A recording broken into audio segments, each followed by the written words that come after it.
mundo presentan Clave Morse. En la 92.9 te entregamos la información y el análisis de los principales hechos que mueven los mercados financieros de Chile y el mundo. Clave Morse. Decodificamos los conceptos económicos para el ciudadano de hoy. Elena Dressel, Diego Uribe, Nicolás Leal y Felipe Reyes, junto a sus invitados, analizan la actualidad económica y sus conexiones con la política, el medio ambiente, la tecnología y más. Bienvenidos a Clave Morse. Hola, buenos días, ¿cómo están? Sean todos muy bienvenidos a esta nueva edición de Clave Morse, miércoles 9 de agosto, a las 9:01 de la mañana damos inicio a este programa y saludamos de inmediato a Nicolás Leal, que se encuentra en México. Nico, ¿cómo estás? Buenos días, buen amanecer para ti. Buenos días, Rodrigo, qué gusto compartir el programa contigo por primera vez. Así es, para mí es un honor, un orgullo, un honor estar en el programa número 1 de Economía del país, aquí, está haciendo un relevo a la Elena Dressel, que es un poquito la alma mater del programa, que está en otras cosas, en otras pegas en este minuto, pero indudablemente feliz de poder estar contigo, Nico, para tratar de que ustedes decodifiquen la economía.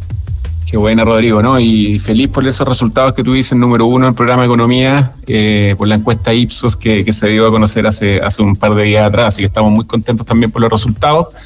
¿Y cómo te has sentido, Rodrigo, en Clave Morse? Bien, aquí un poquito yo llevo todas las cosas un poquito por mi historia al fútbol, tratando de hacer del volante contención, un poquito de agarrar la pelota y entregarla rápido, porque indudablemente los expertos son ustedes, así que haciendo las veces de un poquito de bandejero, como se dice en la radio. Hoy hemos tenido varias noticias en el tema de indicadores. Ayer el IPC afecta al dólar. ¿Cómo ves tú el momento que estamos viviendo, Nico? Mira, el dólar, claro, 860 pesos, ahora hace hasta un minuto atrás, es bastante alto. O sea, la escalada del dólar que ha venido, sobre todo desde mediados de julio más o menos, ha sido más de 60 pesos y eso obviamente que nos impacta de distintas formas. Ayer yo escuché tu programa, el programa ayer, Rodrigo, con Diego, que comentaron bastante el IPC, este aumento de 0.4% que se dio a conocer por el Banco Central, que fue un poquito más alto de lo esperado, ¿cierto? Sí, 6,5 acumulados los 12 meses. Exactamente, 6,5% interanual, digamos, claro. Y 0.4% la inflación de julio, que es bastante acorde, digamos, a lo esperado. Y un poco me llamó mucho la atención también, y creo que vale la pena destacarlo, un poco lo que hablaban ayer de lo importante que hemos sido y de lo rigurosos que hemos sido en Chile y lo disciplinados, digamos, en términos de ir manejando la inflación.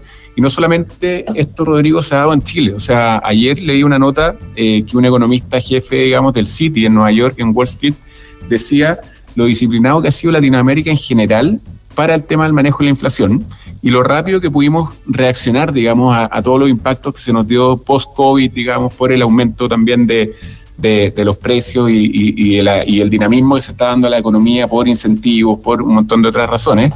Y distinguieron mucho lo que hizo principalmente Chile, Brasil, México, Perú y Colombia. Digamos que básicamente o de alguna forma le están dando una lección al mundo en el manejo de la inflación. Es porque, Brasil es un gigante, pero los otros países puede ser porque ser un poquito más, Brasil y México efectivamente son países con unas poblaciones gigantescas, pero los otros países que son más chicos, ¿es más fácil hacerlo o un tema de cultura, un tema de buena conducción?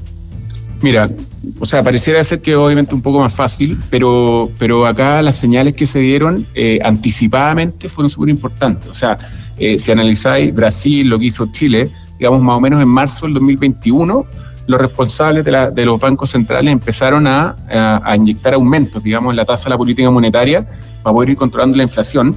Y si tú miras los números de Estados Unidos, recién un año después, o sea, en marzo del 2022, la Fed empezó con los aumentos de las tasas que vino obviamente para poder controlar la inflación que ellos venían teniendo.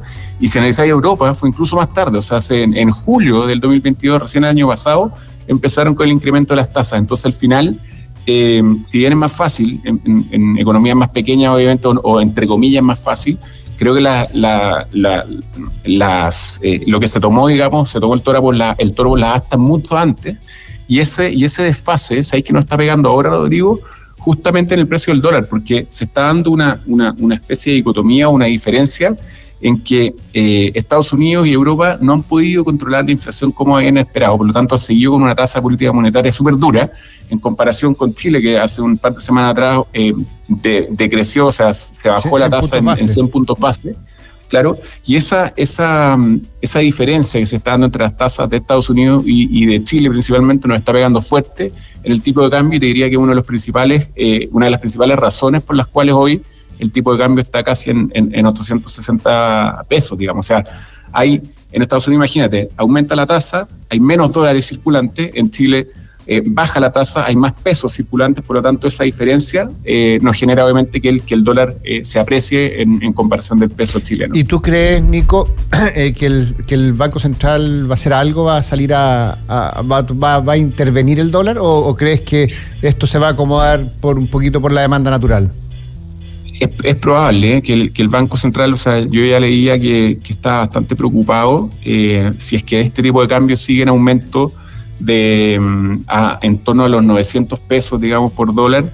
Es probable que esto tenga impacto, obviamente, en la inflación y no permita que el Banco Central chileno pueda seguir esa tendencia a la baja de las tasas de la política monetaria. Entonces es importante, Nico, un poco lo que decía ayer Diego, y que es sabido por casi todo el mundo, pero importante recordarlo, que claro, para el exportador el dólar alto es muy bueno, pero para la economía diaria, ni hablar del precio de la benzina. Chile es un país, su economía es muy importadora. Yo trabajé mucho tiempo en el retail, o sea, todos los productos que uno ve en las grandes tiendas, que ven en el retail, son productos importados. Entonces, el dólar alto lo único que hace es encarecer el producto final, y ese precio va a traspasar absolutamente al cliente. No es que lo asuman las marcas, no es que lo asuma el distribuidor. O sea, el precio final, el alza del dólar va a traspasar al cliente.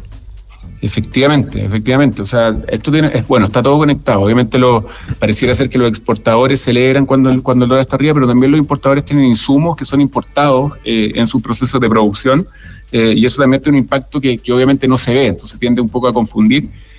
Además hay que mirar los datos de China, Rodrigo. China ayer presentó sus datos también de inflación.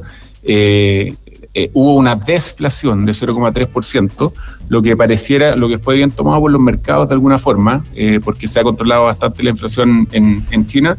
Hoy los futuros en Estados Unidos y las bolsas europeas despertaron, digamos, al alza por estas noticias, pero también la economía china ha venido decreciendo, y eso, de nuevo, tiene un impacto súper directo en la economía chilena, considerando que el mercado de la exportación explica más del 50%, ¿cierto?, que el mercado de la exportación es una línea clave, digamos, en la economía chilena, y que China decrezca quiere decir que probablemente la demanda desde allá va a tender a bajar, y eso contrarresta, digamos, este aumento del precio del dólar que se ha venido dando. Entonces, por eso hay que analizar el tema de forma un poquito más macro, y no solamente decir, los exportadores van a ganar plata porque el dólar está arriba. No necesariamente es así el análisis tan directo, digamos. Así es, bueno, eso, por eso me gusta a mí estar aquí acompañándolo a ustedes, y que ustedes son los expertos y expliquen un poquito cómo se va dando la realidad económica del país.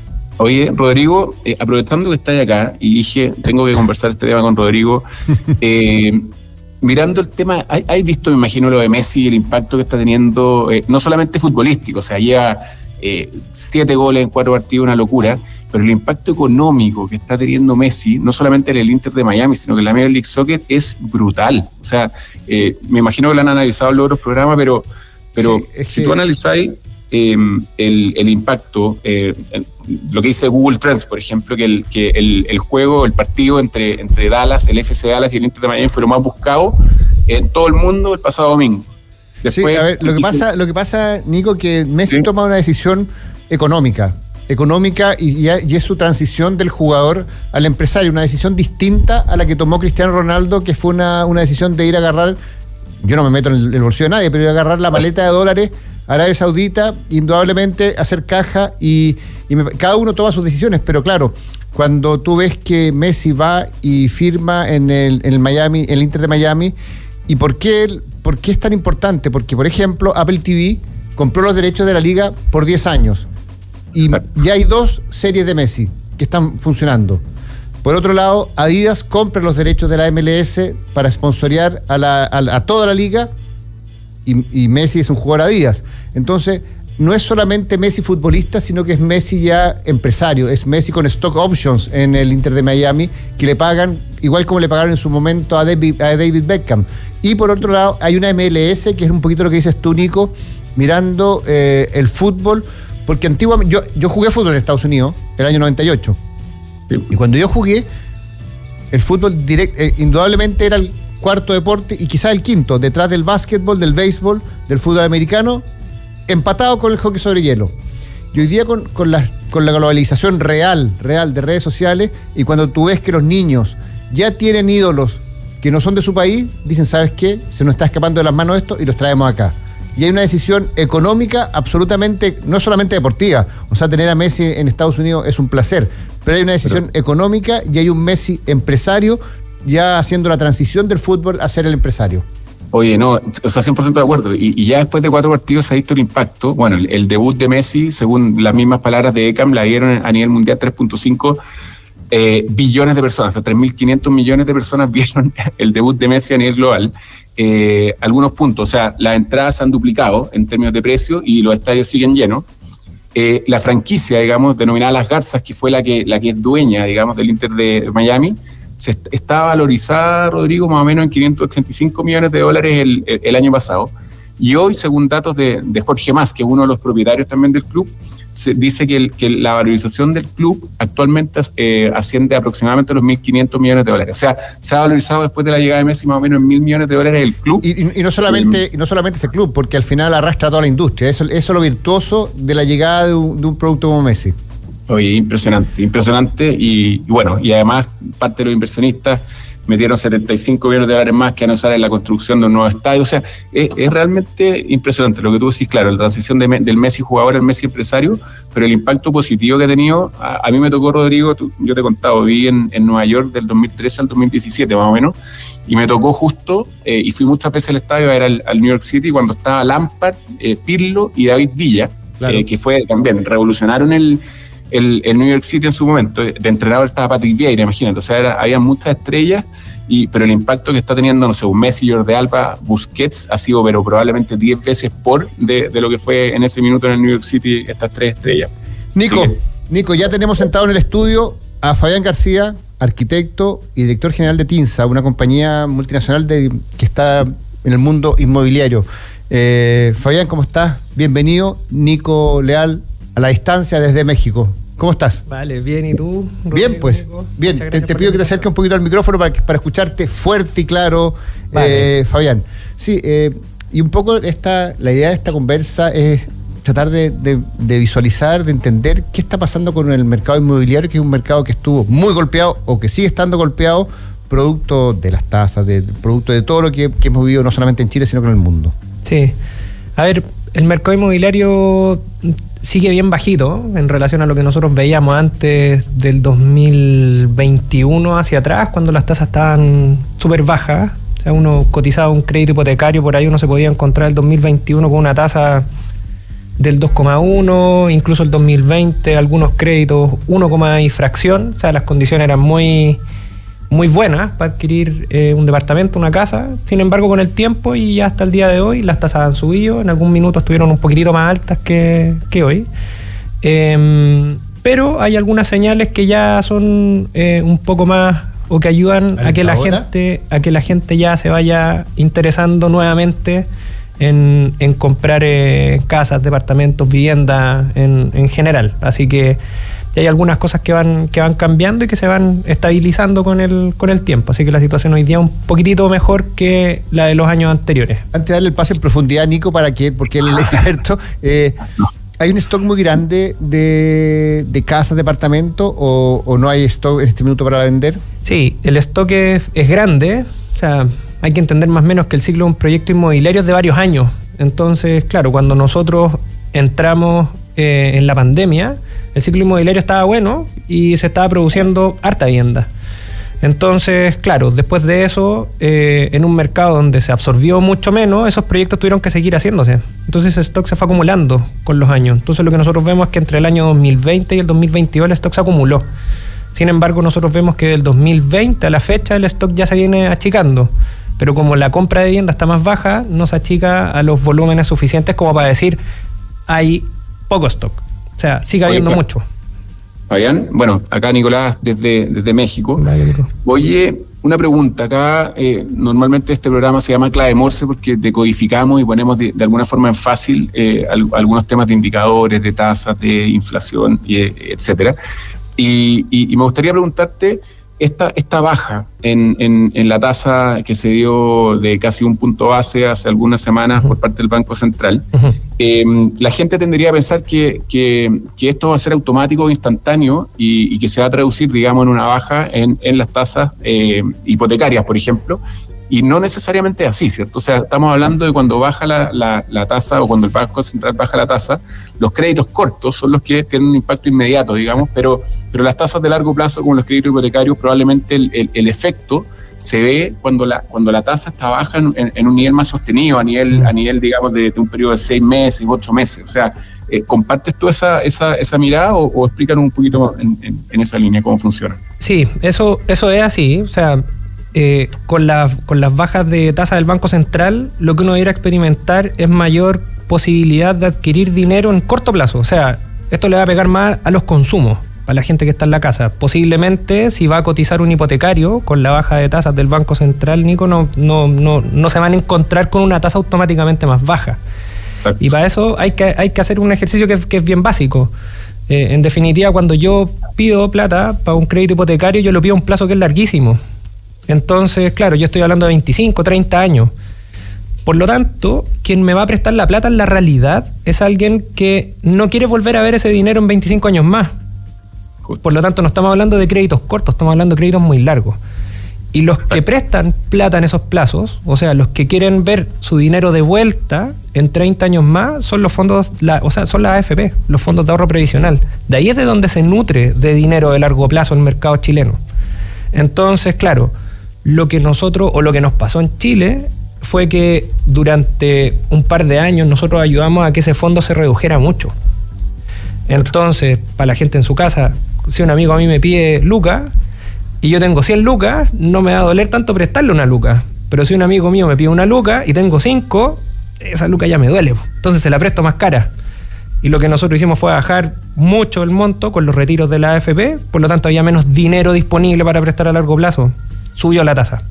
Hoy día esos fondos se están recomponiendo, pero ese va a ser un proceso lento y largo, muy posiblemente. Entonces nosotros no vamos a ver una tasa muy baja hasta que esos fondos no estén recompuestos. Ese es el mensaje. No, está bueno, Fabián, porque al final, claro, está todo relacionado. O sea, es súper importante lo que tú decís, sobre todo en un momento tan atingente, digamos, de discusión de la reforma previsional, que me imagino también, por lo que tú dices, que el sector inmobiliario está muy atento a lo que está pasando. O sea, en algún minuto estas corrientes de no más FP, digamos, o sea, tenían a todos más o menos, bastante nerviosos, digamos, que si es que desaparecían las FP, básicamente, que son un sustento importante en la economía, y se leía ayer en una nota en un diario que efectivamente, o sea, uno de los mayores aportantes al Estado, digamos, son justamente las AFP, porque te potencian y te permiten, digamos, mantener las arcas estables. Entonces, justamente el impacto que puede tener una reforma previsional en el sector inmobiliario también es súper directo.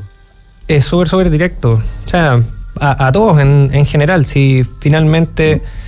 Yo creo que, estas circulaciones del dinero, la gente las conoce poco, pero indirectamente al final todos somos usuarios del dinero de la AFP a través de otros motores en el financiamiento. O sea, una persona que se compra una vivienda con subsidio de 2.300 UF, 1.800 UF, que una fracción de eso lo financia a través de un crédito, también le está echando mano a la AFP. Entonces, claro, en ese sentido yo creo que si todos queremos ver señales positivas, tenemos que entender y cuidar cuáles son los motores de financiamiento de estas cosas, porque nos impactan a nosotros en el día a día. Lo que pasa es que se educa poco a la gente con el impacto que tienen esas cosas en el día a día. Oye, Fabián, y hace un par de meses atrás vimos los niveles topes, digamos, de la tasa de interés, digamos, que está establecida, digamos, para poder obviamente controlar la inflación. En esos minutos yo escuchaba mucho la radio, digamos, y aparecían muchas inmobiliarias que estaban de alguna forma promocionando, dicen no se preocupen por el tema de las tasas, que no es el único factor que tienen que considerar para poder obviamente comprar una vivienda. ¿Cuáles son esos otros factores, más allá de la tasa, que obviamente parece ser el más directo, porque es el costo del dinero, digamos, pero qué otros factores, cuáles fueron las estrategias que las inmobiliarias fueron aplicando para poder subsistir en un momento tan álgido y tan complejo, digamos, que se iba dando por el aumento del stock, como tú decías, y por las tasas tan altas que al final no había venta? ¿Qué otras estrategias puede apelar las inmobiliarias para poder dinamizar su industria, digamos? A ver, los frentes son varios. En realidad, uno para poder atacar como el mercado son dos cosas. Bueno, primero hay que entender qué es lo que compra la gente cuando compra una casa, un departamento, y en la vivienda en general lo que nosotros hacemos no es cotizar el valor de la vivienda, lo que nosotros cotizamos es el hipotecario. O sea, nos compramos la casa para la cual nos alcanza el hipotecario. Por lo tanto, yo tengo dos maneras de atacar la cuota del crédito hipotecario. Una es por la vía coyuntural, que no está en manos de los inmobiliarios. O sea, los inmobiliarios no son los que eligen la tasa, ni tampoco manipulan la inflación por la UEF, pero sí manejan el precio. Entonces ellos pueden hacer rebajas, que en general lo que nosotros hemos visto es que principalmente están rebajando los proyectos que están con stock inmediato, porque los que tienen stock inmediato generan costos, ¿cierto? O sea, el inmobiliario tiene que pagar los gastos comunes de la unidad que todavía es de él, con un edificio que ya están dando, tiene que pagar impuestos territoriales por esas unidades, tiene que pagar mantenciones, varias cosas más, entonces ya generan un costo. Entonces en la lógica del flujo le conviene descontar parte del precio para que esa unidad se pueda traspasar a otra persona. Entonces lo hacen a través del precio principalmente, o son más proclives a hacerlo cuando es con entrega inmediata. Los proyectos que tienen más largo plazo posiblemente nosotros veamos valores que no varíen mucho, pero en la entrega inmediata sí podríamos llegar a tener una oferta interesante. Y después, por otro lado, también en el caso de que se hagan algunos compromisos de mediano plazo, o sea, no sé, que nos paguen el pie en 36 cuotas o cosas por el estilo, que también se estila mucho en el mercado inmobiliario, es fijar el valor de la UEF para que no se vean golpeados en caso de que haya una alta inflación en el futuro. Entonces, claro, como me voy a demorar 36 meses, que son varios años, ya vimos cómo puede subir la UEF en 36 meses, yo por lo menos te voy a decir, ok, esa UEF en el trato nuestro va a quedar fija. Así que le saco un riesgo a tu transacción.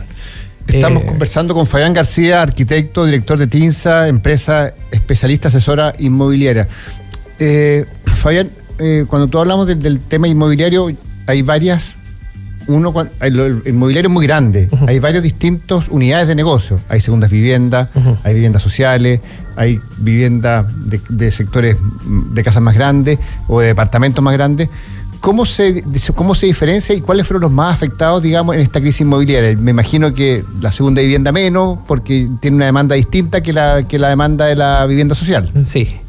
A ver, en general, la segunda vivienda es lo primero que se impacta en el mercado inmobiliario. Y se impacta por un motivo que es bien simple. Al final, la decisión de compra de la segunda vivienda nace de un excedente presupuestario. O sea, yo no parto por comprarme la segunda vivienda, es la segunda, nace después de que me compro... Que tiene una necesidad primera cubierta. Exacto. Entonces, claro, quienes cubren eso y además tienen excedentes pasan a esa adquisición de una segunda vivienda. En periodos de crisis los excedentes tienen otras prioridades, ¿cierto? Y la gente se motiva menos con eso. Ahora, pasó en Chile particularmente que en la pandemia muchos mercados de segunda vivienda se vieron más promovidos por los temas relacionados con... ¿Los retiros? Con el teletrabajo. Ah, ok. Entonces bien. Nos empezó a sonar a todos mucho que nos podíamos ir a vivir a Puerto Vara, ¿cierto? Nos podíamos ir a vivir a La Serena, lugares de segunda vivienda, y la gente vio los lugares donde va en verano, los vio como una posibilidad de vivir de manera permanente. Entonces muchos mercados de segunda vivienda se vieron potenciados, pero eso tenía más que ver con un tema de donde yo ahora podía vivir en relación a una posibilidad de estilo de vida futura. Exacto. Entonces, claro, esos mercados que fueron de segunda vivienda se vieron súper potenciados. Pero en general el mercado de segunda vivienda como concepto de segunda vivienda es lo primero que se anula cuando estamos en periodos de crisis.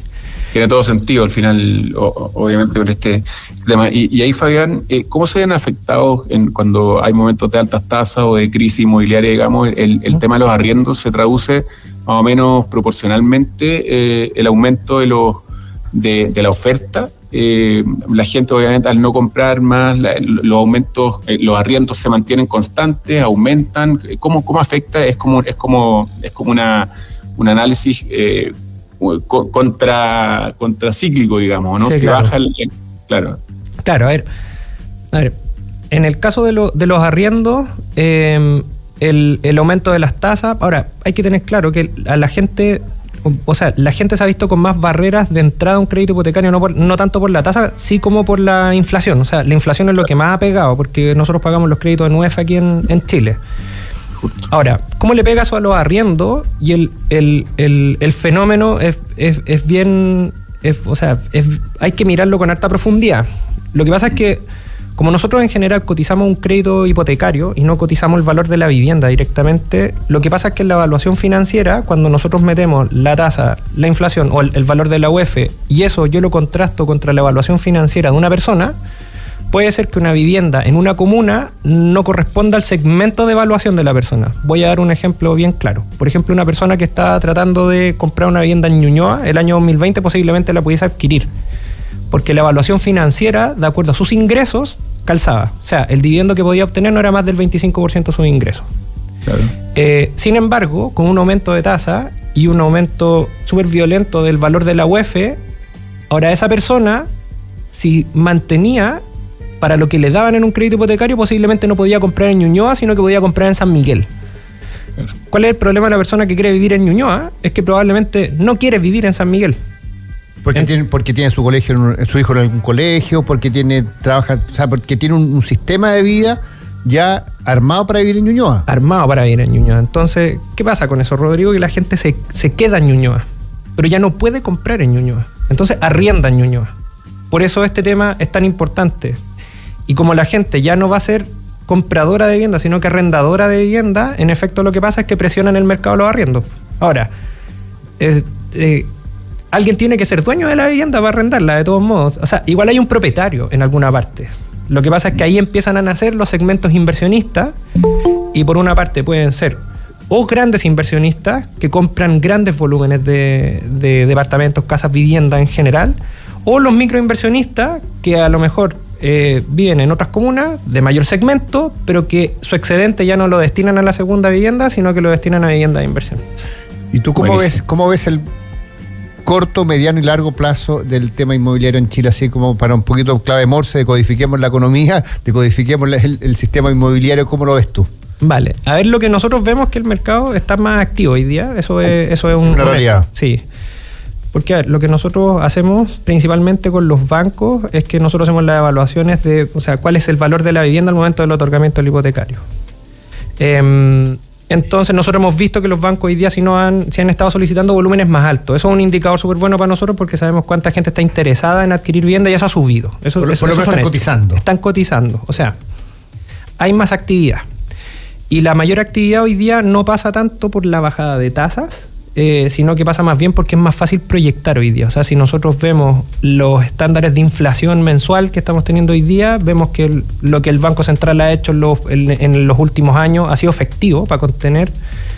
Por lo tanto, el valor de la UF deja de ser un factor de riesgo hacia el futuro. O sea, no esperamos tener una UF a 45.000 pesos en 2 años más, ¿no? Eso no es algo que esté como dentro de las expectativas. Hay volatilidad, evidentemente, en esto aún, pero la gente ya sabe que puede proyectar en el tiempo. Y en ese sentido, las personas que tengan la posibilidad de obtener un crédito hipotecario, el llamado es que ojalá lo hagan, porque los créditos hipotecarios además tienen una gracia que uno los puede repactar en el futuro. Claro. Entonces, si hay los puede ir actualizando, digamos. Sí, claro, pero el valor de la UF no lo puedo repactar en el futuro, ¿se entiende? Entonces, y las plusvalías tampoco las puedo repactar en el futuro. O sea, si alguien puede comprar vivienda hoy día y es de su interés, que lo haga, porque muy probablemente las plusvalías vayan de manera más acelerada, o sea, me voy a encontrar con una vivienda más cara y de todas maneras voy a tener una evaluación mucho más estricta en el futuro.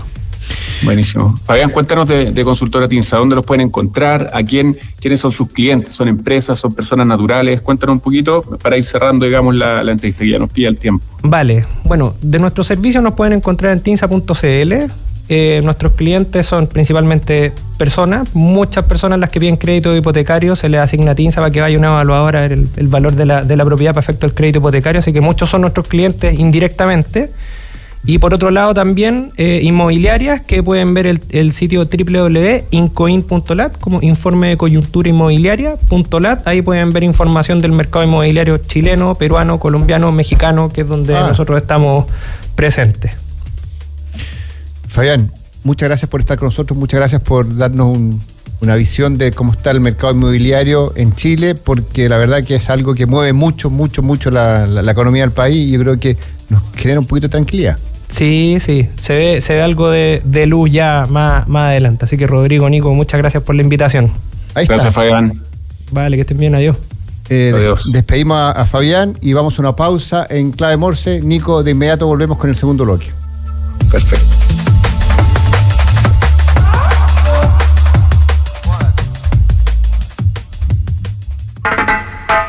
Disfruta Marley Coffee, un café 100%